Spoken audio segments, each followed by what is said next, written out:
Unless you are perfect, you probably have a habit that drives you or others nuts. Now, the conflicting nature of bad habits makes them difficult to overcome. So let's think about this for a second. What is your bad habit? Typically, the top bad habits that we indulge in are eating unhealthy foods, smoking, using chewing tobacco, lying on the sofa instead of exercising, and nail biting. But, friends, the good news is that whatever negative habit you have, you also have the power to change it if you want to.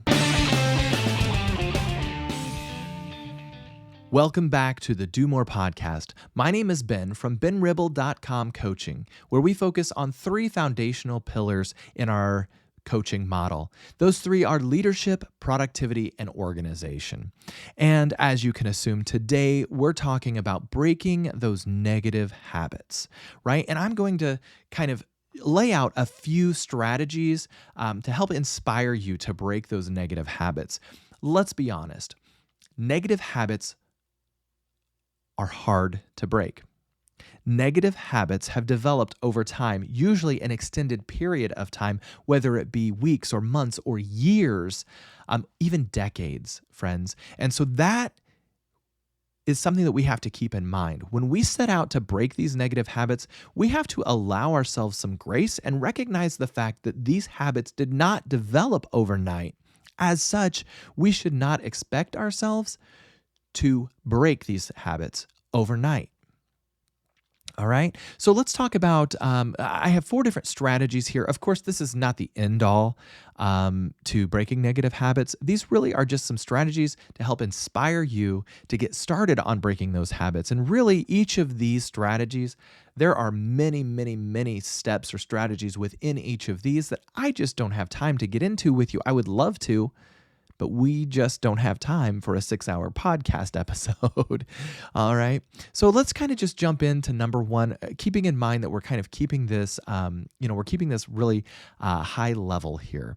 Number 1 is avoid getting overwhelmed. The problem with breaking habits is most of us want to see progress, and we want to see progress right away. So we set a goal of breaking the habit completely. And maybe that works for the first day or 2 days or 3 days. And then because we're trying to bite off more than we can chew at one time, we end up reverting back to the negative behavior. So we need to realize that our goal is to simply decrease the occurrence of the negative behavior one day at a time, right? And as we endeavor to gradually reduce the behavior, we're going to feel better about the negative habit, and we're going to feel like we're more in control of it. Like we're in control of the habit, and the habit is no longer in control of us. And eventually, we're going to get to the point where we feel confident and strong that we're able to stop the habit. When we recognize the fact that we are no longer controlled by that habit, it no longer controls us, and we can stop it. We can be in control. And that, my friends, is power.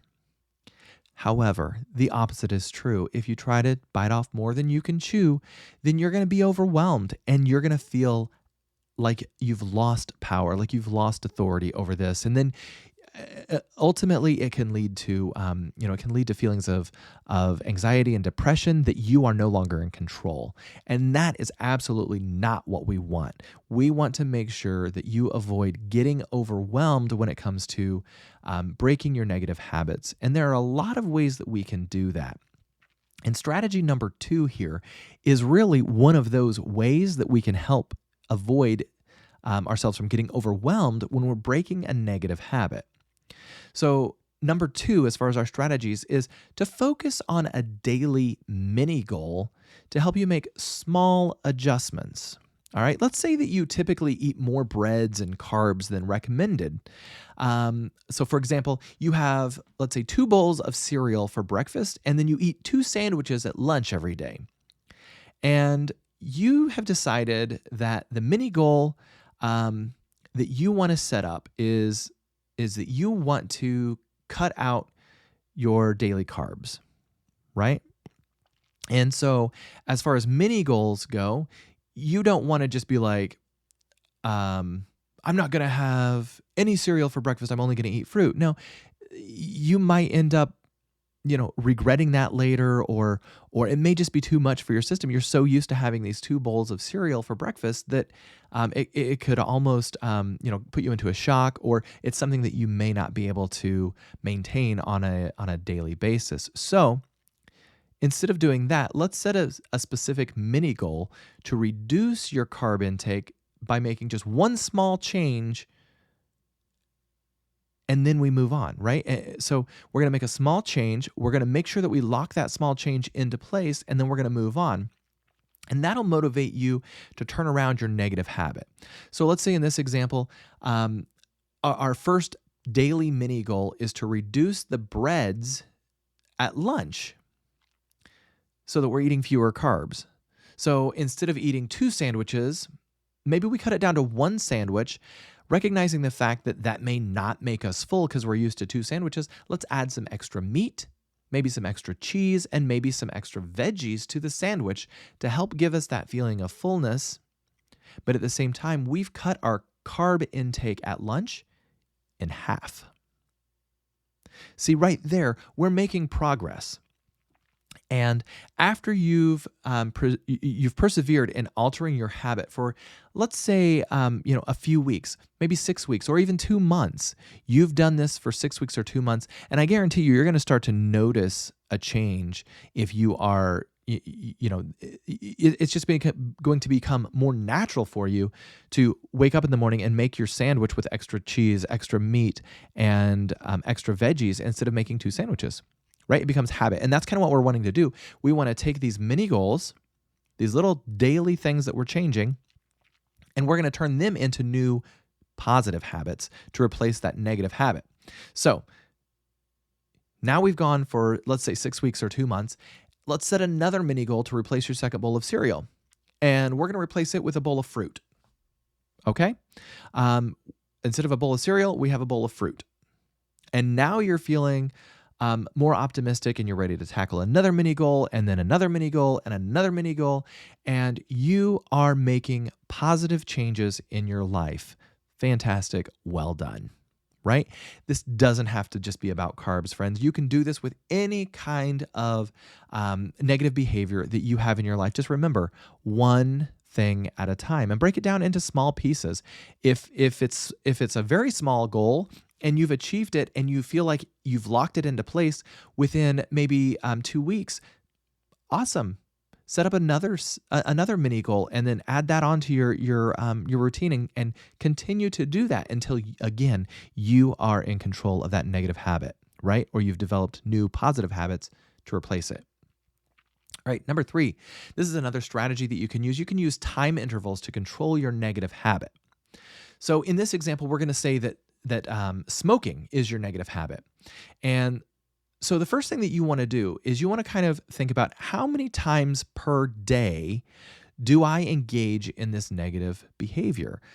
So how many cigarettes do I smoke in a day? Let's say you smoke 20 cigarettes in a day, and maybe on average you're awake 16 hours a day.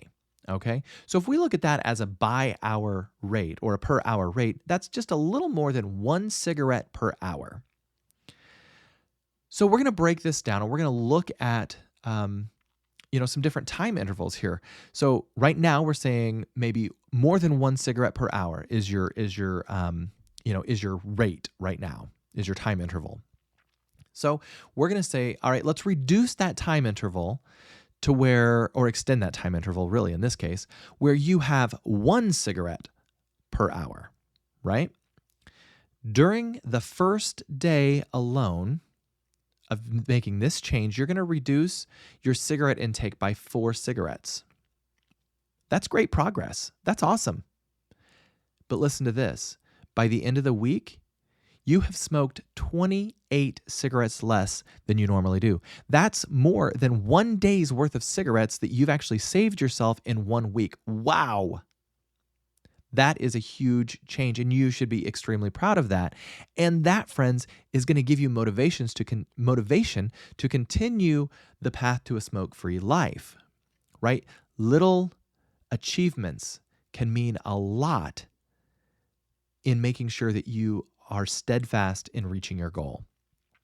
All right, let's continue with this. Let's say after smoking 1 per hour for 2 weeks, you did that for 2 weeks, right?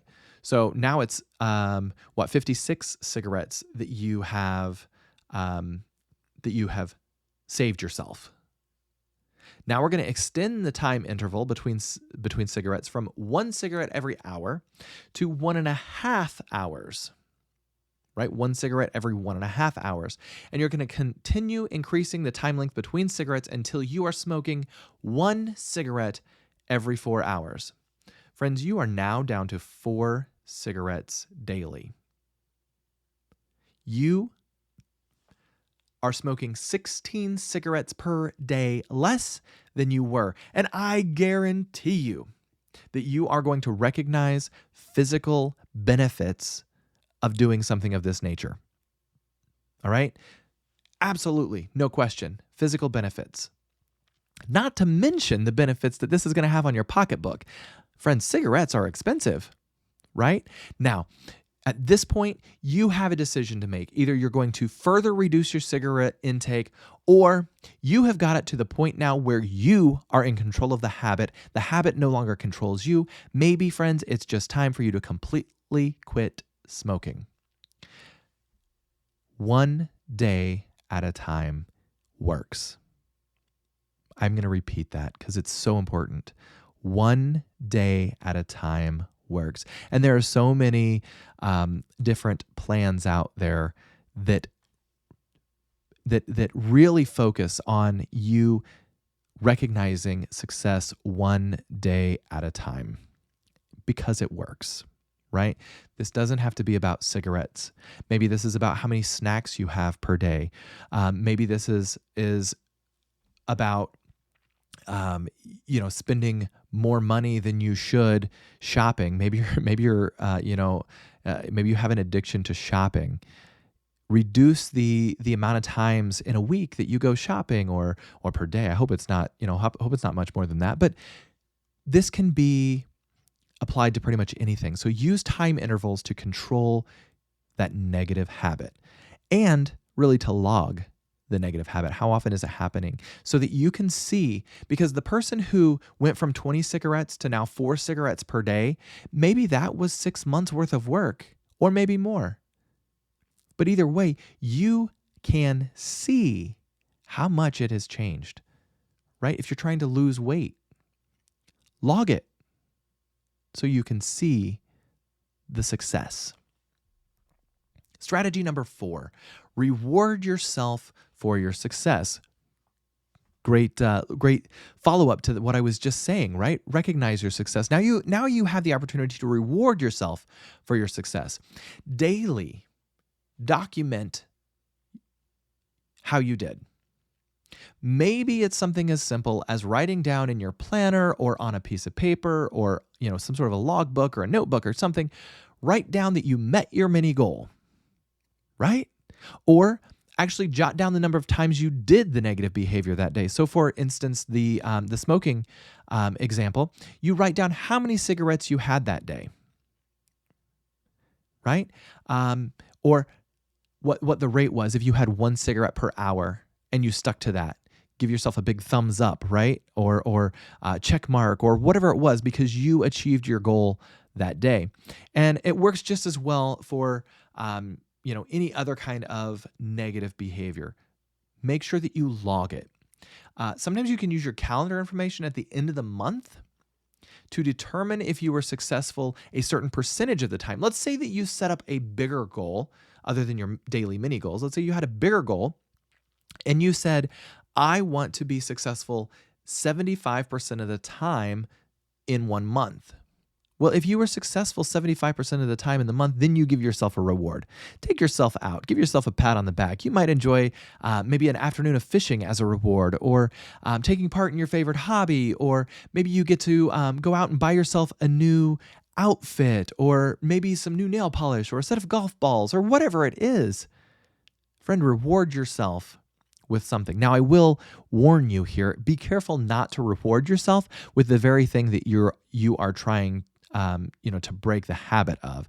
So for instance, if again, it's that example of smoking, then don't be like, well, I'm going to give myself an extra cigarette today. Well, that kind of works against you, right? Just be very, very careful about the rewards. And sometimes the rewards don't actually have to be tangible items. It could just be, you recognizing, looking at your calendar, reviewing what you've done and seeing the success, the progress. Friends, that is powerful. Being able to see progress for that person who's trying to lose weight, looking in the mirror and actually seeing a difference in your body is powerful. All right. Now, again, I want to encourage you when it comes to breaking habits, remember those habits, those negative behaviors were not developed overnight and they will not be broken overnight.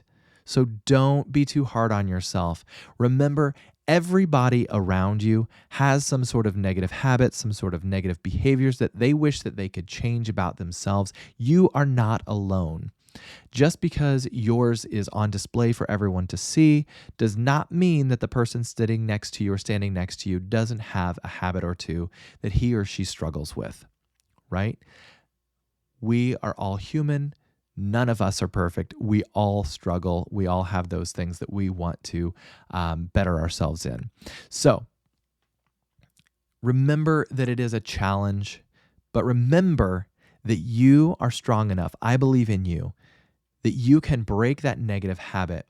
And remember, one day at a time. That is all you need, is one day at a time to make a positive change each day, and you will be in a better place when you come back in a month, in 6 months, in a year, 5 years, or 10 years.